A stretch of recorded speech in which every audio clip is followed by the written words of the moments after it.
لوگ نماز نہیں پڑھتے، سبحان اللہ. یعنی دے کلیم ٹو نو کہ یس وی لو اللہ، ہمیں پتہ ہے اللہ کون ہے، لیکن ہاؤ کم مجھے نہیں سمجھ آتی. اگر میں اپنے آپ کو دیکھوں ٹو بی آنیسٹ، میں جب نماز نہیں پڑھتا تھا میرے کانسیپٹس نہیں ٹھیک تھے. مجھے ایسا لگتا تھا کہ نماز شاید جو ایک دو ہی پڑھ لو بس کافی ہے، اللہ کا لو اتنا زیادہ ہے، انفائنائٹ ہے، اللہ معاف کر دے گا. مطلب میں اپنی بات کر رہا ہوں، بٹ اللہ نے ایک ریزن بتائی ہے. میں آپ کے سامنے وہ ریزن رکھتا ہوں. سورہ قیامہ کی آیت نمبر 31 ہے، فلا صدق ولا صلی ولکن کذب وتولی.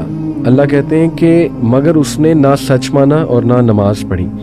میں سمجھتا ہوں کہ کہیں نہ کہیں جو نماز نہیں پڑھ رہا ہے نا، مجھے ایسا لگتا ہے کہیں نہ وہ اس کو شک ہے ایگزیکٹلی کہ پتہ نہیں اسلام ٹھیک ہے کہ نہیں ہے، یا اس کا فائدہ کیا ہے نماز کا.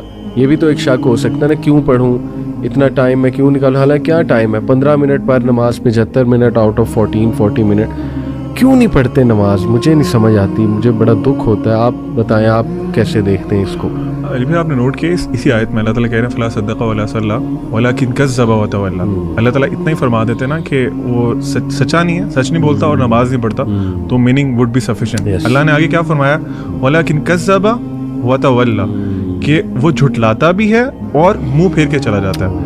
واٹ ڈز اٹ مین کہ آپ کو مسجد سے نماز کی اذان آ رہی ہے نا، اذان کی آواز آ رہی ہے اور آپ منہ پھیر کے چل دیے ہیں.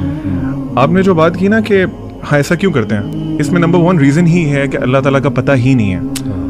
میں فار ایگزامپل ایک کمپنی میں جاب کرتا ہوں، مجھے اپنے CEO کا پتہ ہے، اس کی اتھارٹیز پتہ ہے، وہ کیا کر سکتا ہے، وہ کیا کچھ نہیں کر سکتا.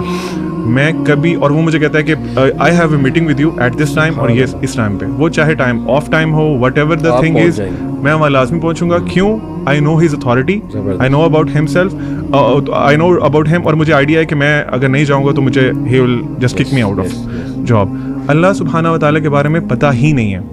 کیوں پتہ نہیں ہے؟ آپ نے جو ابھی بات کی تھی نا کہ ہم قرآن نہیں پڑھتے، پروفٹ صلی اللہ علیہ وسلم کی ایک بہت خوبصورت حدیث ہے، اس کے ایک پارٹ ہے، اس کا مفہوم یہ ہے کہ اللہ تعالیٰ جو قرآن ہے نا، وہ اللہ تعالیٰ کی ایک رسی ہے، جو رسی ایک طرف سے اللہ کے ہاتھ میں ہے جیسے اس کی شان کو لائق ہے، اور دوسری طرف سے وہ ہمارے پاس موجود ہے. اللہ کے نبی صلی اللہ علیہ وسلم نے انسٹرکشن دی کہ ہولڈ آن ٹو اٹ. اگر تم اس کو مضبوطی سے پکڑ کے رکھو گے نا تو تم کبھی گمراہ نہیں ہوگے.